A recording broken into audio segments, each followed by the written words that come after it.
First of all, thank you all for doing this. This is awesome. You bet. I want to ask, 30 plus years later, I mean, look at this room. There's not a seat here, standing room only.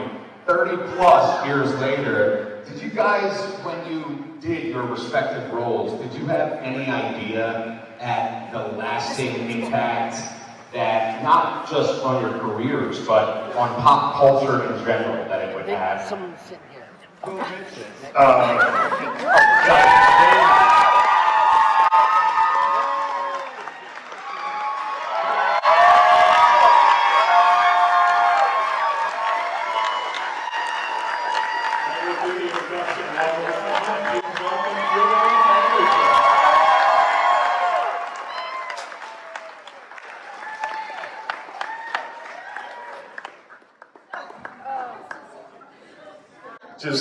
Just making an entrance. That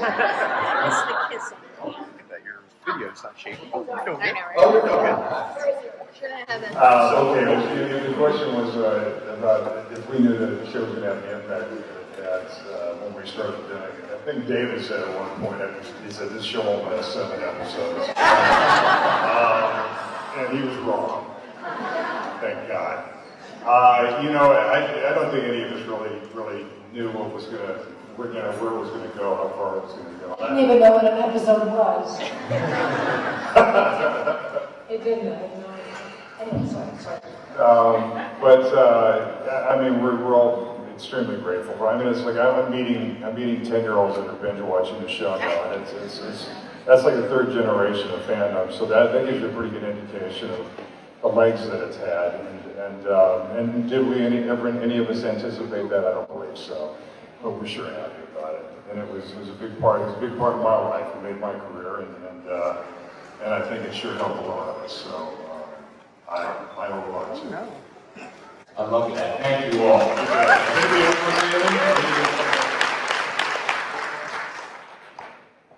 I mean, I can speak to that briefly because I had no lines in the first episode. I had auditioned for the senior FBI agent. He had 3 lines, and I envied him as I stood leaning against the filing cabinet, watching him speak those 3 lines. And I thought that was it for me, so anything after that was a bonus.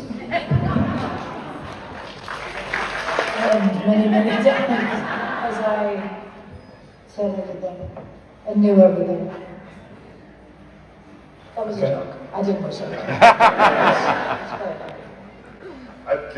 Rob, can I tell this story that Rob just told me about you? No, go on. Many, Monologues of just techno babble that was just, and he got at the end of it. He goes, Gillian, that was. Here's what he told me.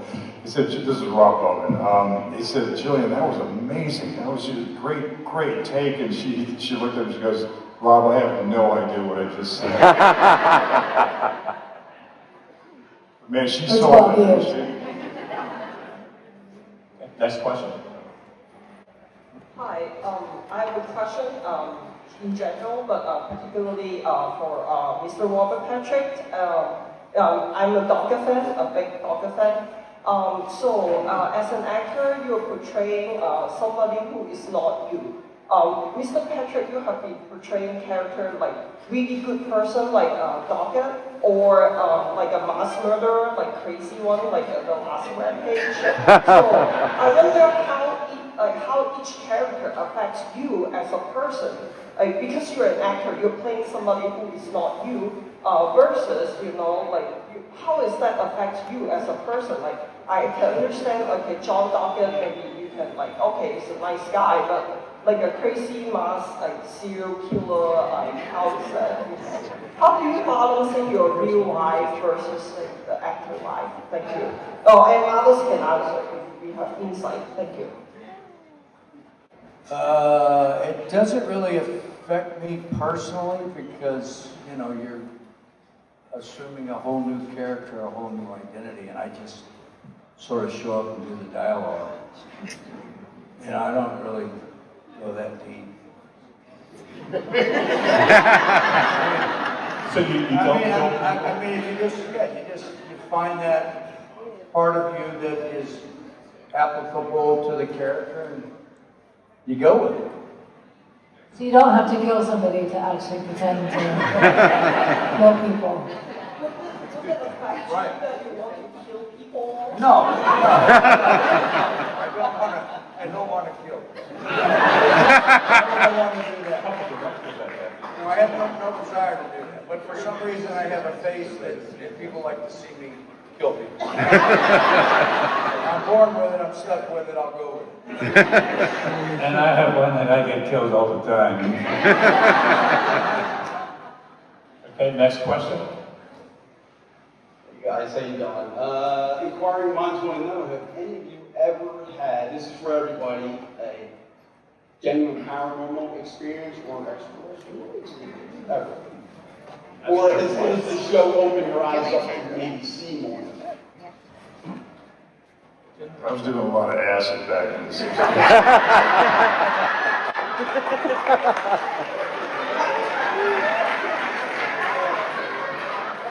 So yeah.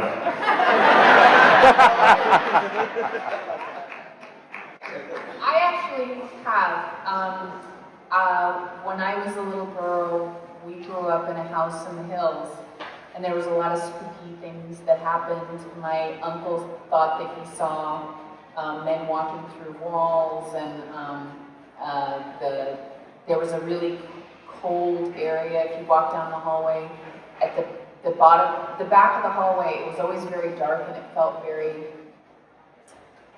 chilly.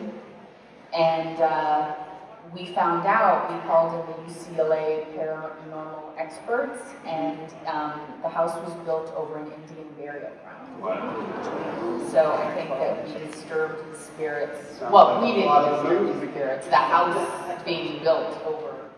So, but the whole neighborhood, all these freaky things, all these horrible things happened where mudslides would happen, and like a lot of people died in the neighborhood over a 2 to 3 year period, so I think that's pretty paranormal.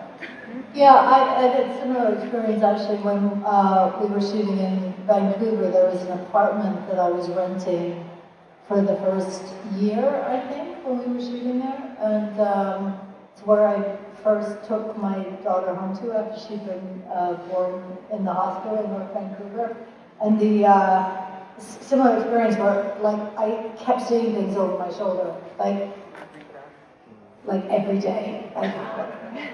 And then we also found out that it was the whole, like, condominium complex had been built on top of an Indian burial ground.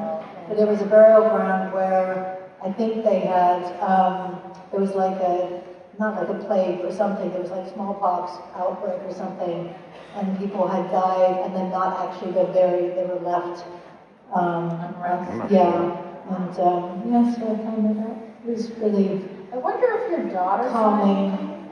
because they say that little people, like in the first, from birth until about 3 years old, that little kids, they see things that we don't. They're more. She still sees things.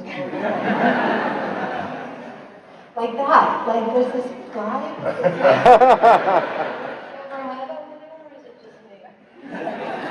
You're raised on the X-Files set, you see a lot of strange things. But when we shot out at Riverview, which was an insane asylum at one point, shot a lot of episodes out there. We would shoot until like 4 or 5 o'clock in the morning, and a lot of people saw a lot of strange things and heard a lot of strange things going on in the buildings that we would work in. So it was always, it sure added to the show and what we were doing, and that's literally. Okay, next question. I just want to say, is anyone tuned into the whole 3-Eye Atlas? Yes? Okay, so that's like, there's a whole... What's that? It's an interstellar object that is... Oh, right.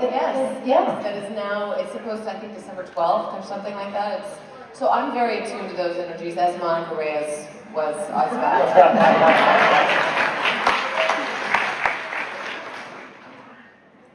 Hi, I'm Katie. Thank you guys for being here. My question is really directed towards Gillian about your new project, Trespasses. My we're logging this meeting too. So anyway, I know Priscilla and Michael's relationship, one facet that really centers around the Irish language, and I was wondering if you had any opportunity to learn any Irish while on that project. No. My character was too drunk to learn anything. No, but it's good. Do you have a VPN? Can you, if you have a VPN in this country, can you like watch stuff from? Yeah. Watch it. It's on Channel 4. It's on right now. You can watch it on the VPN. I'm very proud of it. Thank you.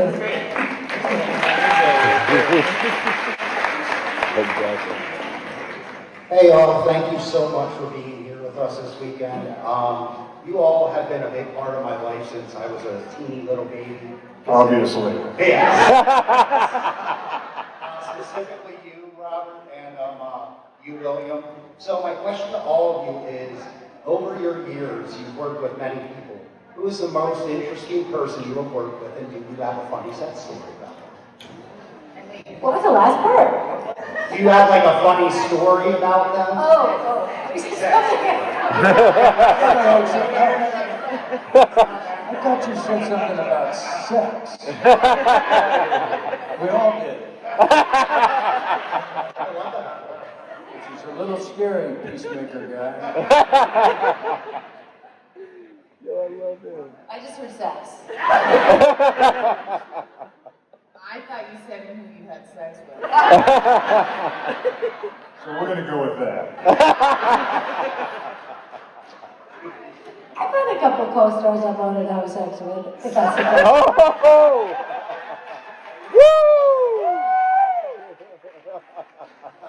My question was if you have any interesting set stories, like on the set.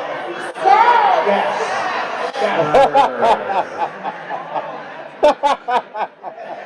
Interesting sex. Woo! I think it's a better question. Well, okay, so in all seriousness, I'm sorry. Having just worked on Tron recently, which 5 people saw. Great, I mean, the most unbelievable practical sets. Huge, like bigger than I've ever. I mean, the first scene that I had to do was in, the room was like 3 airplane hangars back to back, and like nothing inside it because they were going to add it in later. And but yeah, so massive. That's all I got. Just really cool practical sets. Lots of red, some black, lots of technology. You know, lately they have, I don't know what these things are called. Have you guys worked with these, with the backdrops? You know, when I started, I feel like they used to paint backdrops, and then they, you know, like some guy would be out there painting the mountains that showed up behind the windows and stuff. I'm that old, and then they became like photographs, and then they became better photographs. But now, you know, if productions have the money, they're screens, and they're not only 3D imaging, but sometimes it's moving imagery. So for Tron, it was, you know, behind the window to my office was a multi-level internal structure that had people doing things with like clipboards that every time they rolled action, it would start on a loop. It would like play the same thing, so to say, the point behind me, you know, blah, blah, blah, blah. That's pretty cool. Yeah. That's all you get. Great question. Hello, I'm Michael. Thank you guys for coming here. Long time fan, as everybody else in here has been, I'm sure. Almost in a similar vein, I was going to ask if you guys have any memorable, like something that stuck with you as far as like a funny set moment, just trying to bring a scene to life, or embarrassing set moment. On the show? Yeah. I don't think we can talk about a lot of the stuff that we did, especially when we were bad. It was so bad. What are you talking about, Mitch? You're right. Never mind. But any fun stories from everybody else, or embarrassing moments? They don't want to share. Embarrassing moments. None that nobody else can admit. I remember doing a scene, an autopsy on a dead body, obviously. But it was a real actor, not like a rubber thing. It was a real actor, and there were maggots all over his head. But they were real maggots. And while we were doing the lines, the maggots were like crawling into the corner, and he had to lay still and pretend like he was dead. Yeah. It was a bit distracting. We kept having to go over and over, like, this woman's gonna go in the crawl in his eye. Thank you. That's my story. Hello, Paige. While we're in story time, I wanted to ask about the late great Kim Manners and any story that you have to share. Every story. Kim was a special individual, and I mean, we just he gave so much, and he was. I mean, he directed most of the episodes that we did on the show, and he always had a great energy, and I mean, his kick at the ass was always got us to kick at the ass, and he just Rock from Mars. Yeah, Rock from Mars. When he would yell that, like when David and I are like in our 17th hour or something, or maybe 150th episode or whatever it was, and he was trying to like encourage us to bring the energy still, because, you know, after that long you get, you know, you get tired and you get bored, and it just feels like a lot. And so we'd deliver a scene and he'd be like, come on guys, like, you know, and he'd yell, rock from Mars! Which was his way of saying, kick it in the ass, or come on, bring something because you're boring the fuck out of me. So, yeah, rock from Mars. I've got a great story about Kim. He was directing an episode, and Tom Freakin. Thank you. Fuck me.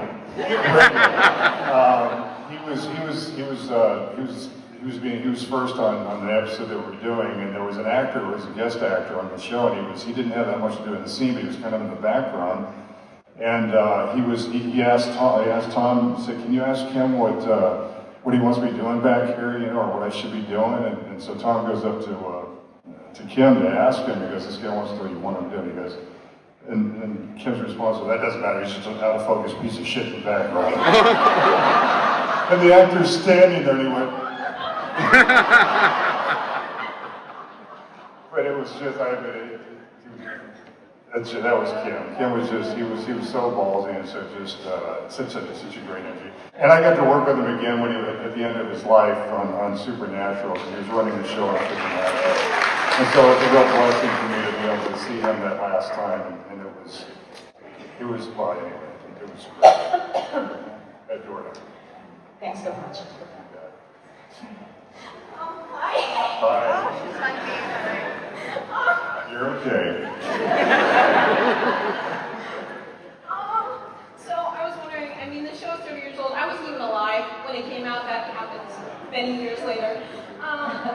You've all moved on to these wonderful, amazing, interesting projects, and you've all reached different points in your careers. What's something from the show that like learned or stuck with you the longest? Like, what's something you'll remember as the years go by, I guess?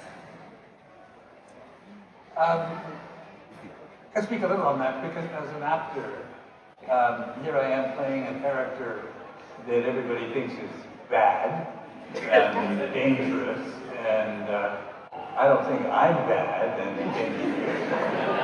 So what's what? And I've encountered this before in different plays that I have directed, that I have to think that I'm the good guy, that I'm the hero of the story, and so I need to explain to all of you, because most of you got it wrong. Most of you think Mulder's the hero, but actually he's not.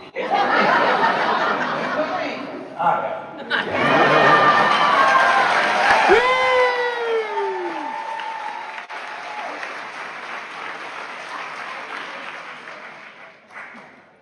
Okay, next question. You bet. Hello guys, my name's Matthew.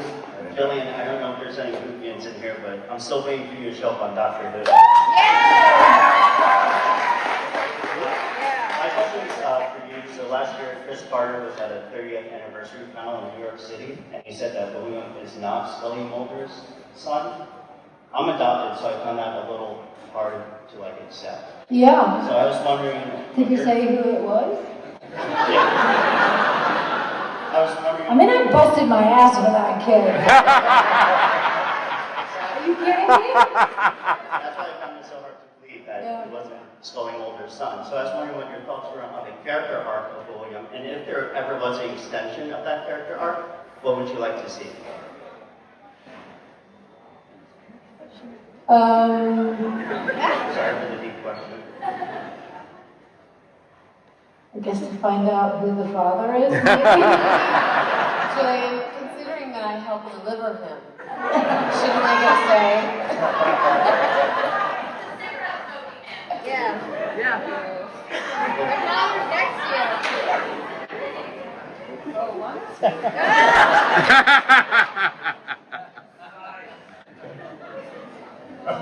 Next question.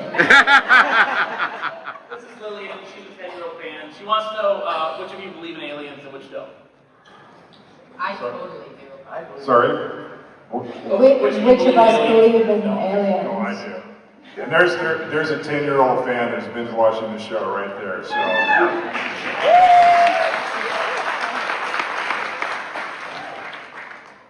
I do. You do? Yeah. Come on, Jill.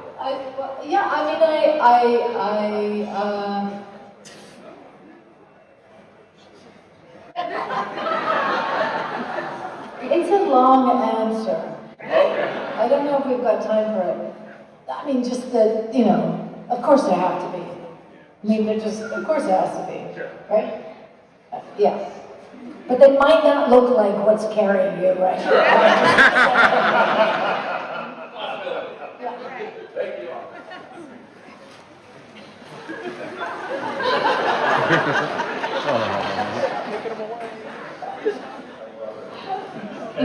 Next question. Hi, my name is Lisa. First, it's a pleasure to share space with all of you. William B., I've got to correct you though, the real hero is sitting next to you. Scully is the real hero. What can I say? My question is for Mitch. Mitch, how did you go from cast and crew with Arlene to married? Like, how did you make that happen? Let me tell you how it works.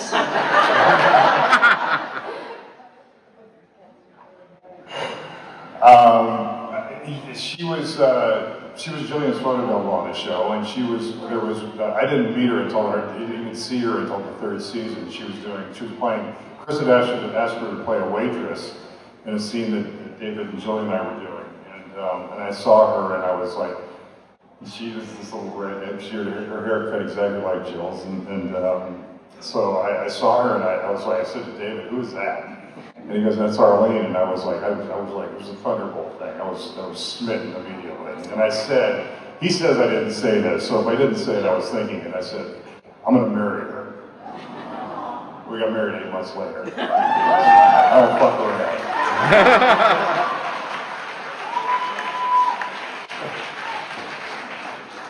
Hello, I love the X-Files, and Gillian, you got me one of my favorite characters ever in the X-Files. So my question for all of you is, what's your favorite episode to shoot and why? Favorite episodes that we liked on the show? Yeah. I'm sick. Home is my favorite episode.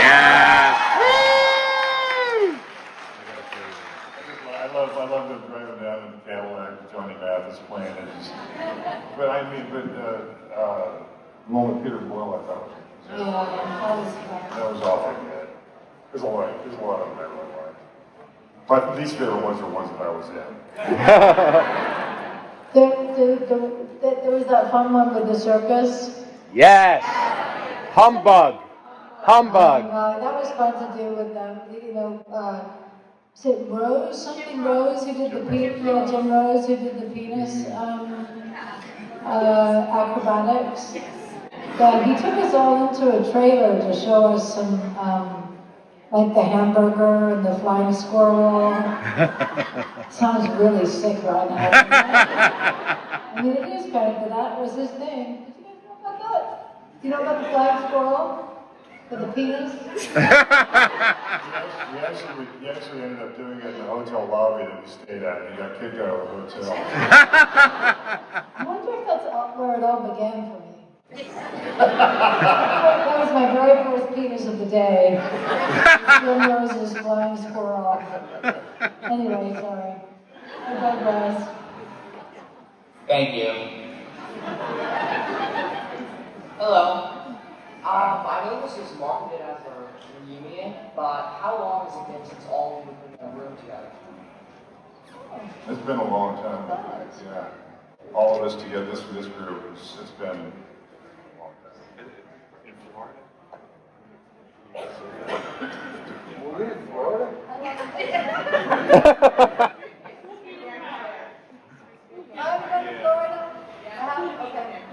You guys would probably know better than us. Yeah. I think it was about 8 years ago. Yeah.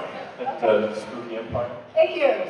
I just want to say, you know, what was the great X-Files come through on stage? And I have a question. I have to notice your, Gillian, I have to notice your blonde. Was it a wig you were wearing in the X-Files, or was that your real hair? Oh, that was my real hair. It was my real hair in the main episodes in the first 9 seasons, and then when we did the additional episodes, they were wigs. Thank you so much. Thank you, appreciate it.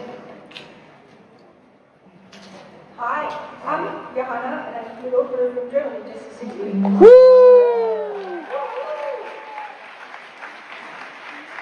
After renovating the wardrobe, because she still had those shoes.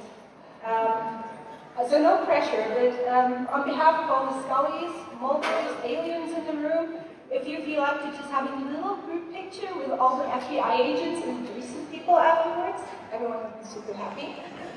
Just to put it out there. But the actual question is, did you actually eat that cricket? Oh yeah. I know that is such a good question. I'm not answering it.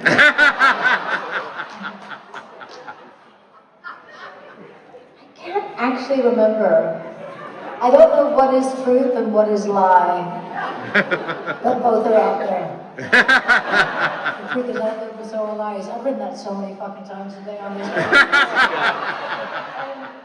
The truth and the lies are out there about the cricket, I'm afraid. Thank you.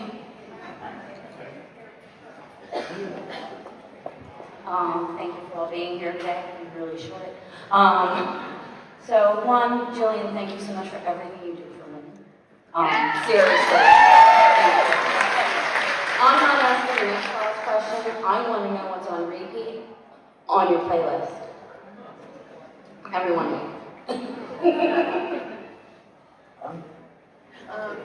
I'm obsessed with the new Tame Impala album, and I just saw him in concert. It was fucking amazing.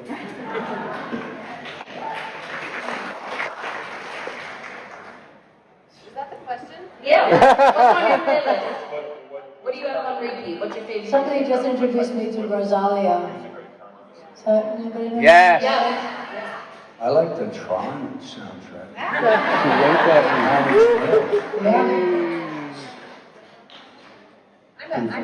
love the 70s. I grew up with older sisters who were hippies. So I love like James Taylor and Carly Simon, Steely Dan, Crosby, Grateful Dead? No. Yeah. What do you have on repeat? I don't understand anything that's going on.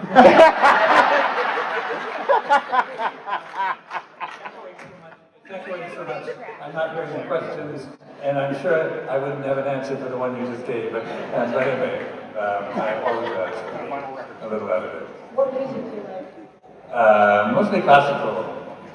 Is there a classical song that you have on repeat that you listen to over and over again? No. Thank you. Chris Stapleton, I think. Yes. Yeah. Thank you. You bet. All right, guys, we have time for probably just 2 more questions. Hi, guys. If the X-Files came back for another show, another season, or another movie, what is the one thing that you would want your character to get to do? This is for any or all of you. Come back to life.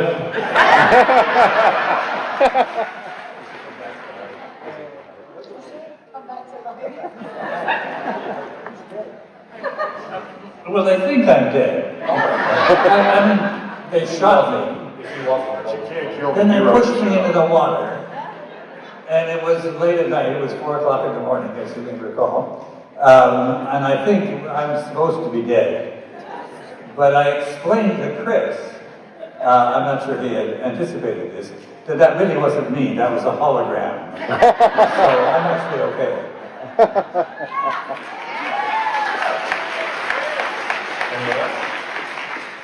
I mean, if it ever happened, but you know, I'd like to do some scenes with you because we never got to do anything together. It was only me and Mulder, which, I mean, it was nice, but the hate that I got, it was like, you know, you're getting in between, you know, Mulder and Scully, and I was like, no one's getting in between Mulder and Scully.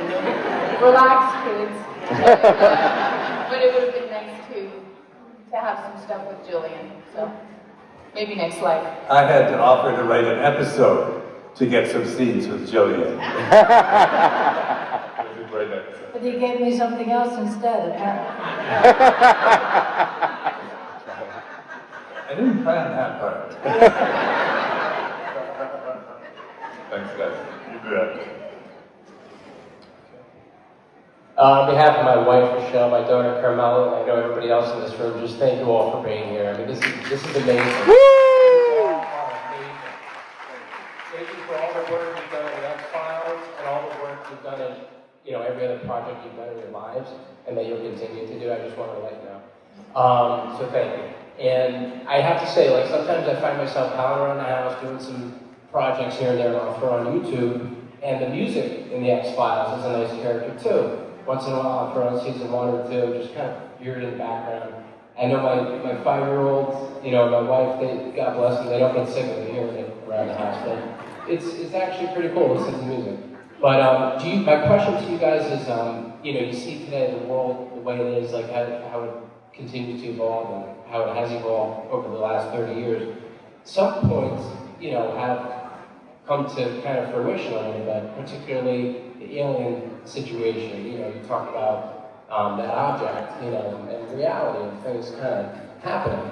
So are you guys surprised and kind of blown away at how we are coming maybe to realizing, you know, the government's kind of opened the book just a little crack here and there of, you know, agreeing that, well, you know, there was an organization within the government that did investigate aerial objects. That's a fact, you know, that came out. Are you guys amazed at how things are starting to come to a little bit of a fruition? And other points in the show along the 30-year stretch that aren't coming to fruition. Are you guys amazed at seeing kind of the progression of things in the world over time, particularly with the alien situation? I had a conversation with Chris recently, and I asked him, I said, who were you talking to back when you were writing this show? Yes. Because, I mean, a lot of the stuff that he wrote about in this show is like you say, coming to fruition. It's happening, and conspiracies, the alien stuff, all that stuff. And he said, I'm not that smart. And I said, dude, you are an X-File yourself. Yeah. So, I think it's a good question. I think it's a great question. So. It's almost like it was, Chris was, it was prophetic, and I think the new generation is loving the show and enjoying the show, and I think the reason why the show is timeless is because, I mean, back then it was science fiction, but for this new generation that's discovering it, this is happening. Mm-hmm. Right? Well, even the stuff, you know, the stuff that Chris was writing about, the CRISPR-Cas stuff that we were doing, you know, with gene splicing and cloning and everything. I mean, you know, that stuff is all, every time I see that stuff in the news in terms of, you know, the advances that we're making in medicine because of that science, you cannot think about him because we did, you know, our whole last many episodes were about that. And I think that's how Scully saved the world. I'm just put in another voice here. I mean, Gillian's right about the science. I think that's fascinating. And there were some predictions within the show that suggested scientific advances that are in fact coming to pass. But as for aliens, as for the paranormal, I'm a skeptic. And oh, absolutely. I'm a member of the Committee for Scientific Inquiry. I've given speeches on the subject. Joe Nickel, who a dear friend and a person who made his living putting to bed most of these theories, all of these theories. Read him. Unfortunately, he's passed away now. But there's a lot of superstition out there, and look for scientific evidence. That's all I have to say. Humbug. One last thing, I do have a lot of nice memories of my father, God rest his soul, watching the X-Files in the 90s. Now, I was smaller at that time, but that's probably the greatest gift you guys have given, so I appreciate that. And you all have not aged a day. All right, guys, I'm sorry, but we do have to end this. We have the costume contest coming up next. Please be sure to see these stars at your tables. Please, a big round of applause for Laurie Holden, Gillian Anderson, Annabeth Gish, Mitch Pileggi, Robert Patrick, and Gillian Anderson. Thank you, guys.